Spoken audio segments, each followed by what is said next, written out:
இப்போ மேஷராசிக்காரங்களை பொறுத்த வரைக்கும் அவங்களுக்கு கும்பத்துக்கு கேது இது ராகு பகவான் வர்றார் அப்படிங்கும் போது மேஷராசிக்காரங்களை பொறுத்த வரைக்கும் 11வது இடம் சொல்லக்கூடிய இடத்துக்கு வர்றார். 11வது இடம் சொல்லக்கூடிய இடம் ரொம்ப விசேஷமான இடம். அதே மாதிரி இந்த பக்கம் கேது பார்த்தோம் அப்படின்னா 6வது இடம் சொல்லக்கூடிய இடத்துல இருந்து 5வது இடம் சொல்லக்கூடிய அந்த இடத்துக்கு பெயர்ச்சியாரார். அப்படிங்கும் போது மேஷராசிக்காரங்களை பொறுத்த வரைக்கும் அவங்களுக்கு எல்லா விஷயமும் ஓரளவுக்கு சாதகமா இருக்கும் அப்படின்னு சொல்லணும். காரணம் ஏன் அப்படின்னா சனி பயிற்சியை பொறுத்த வரைக்கும் சனி பயிற்சி மேஷராசிக்காரங்களை பொறுத்த வரைக்கும் ஒரு பெரிய கெடு வச்சிருக்காரு.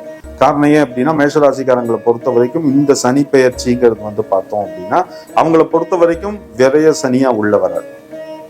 ஆனா இந்த ராகு கேது பயிற்சி பார்த்தோம் அப்படின்னா பெனிஃபிட்ஸ் பார்த்தோம் அப்படின்னா கொஞ்சம் மீடியமா தான் இருக்கும் எல்லாருக்கும், ரொம்ப இல்லை. இந்த 12 ராசிக்காரங்களை பொறுத்த வரைக்கும் பார்த்தோம் அப்படின்னா சில நல்ல விஷயங்கள் இருக்கு, சில சாதகமான விஷயங்கள் இருக்கு, சில விஷயங்கள் கொஞ்சம் பாதகமான விஷயங்கள் இருக்கு. என்ன இதுல நம்ம மெயினா பண்ணணும் அப்படின்னா இதுக்கு நடுவுல நம்ம இந்த குரு பயிற்சியும் அதை தவிர சனி பயிற்சியும் உள்ள வந்தது அப்படிங்கிறது ஒரு பெரிய கூடுதல் அட்வான்டேஜ்.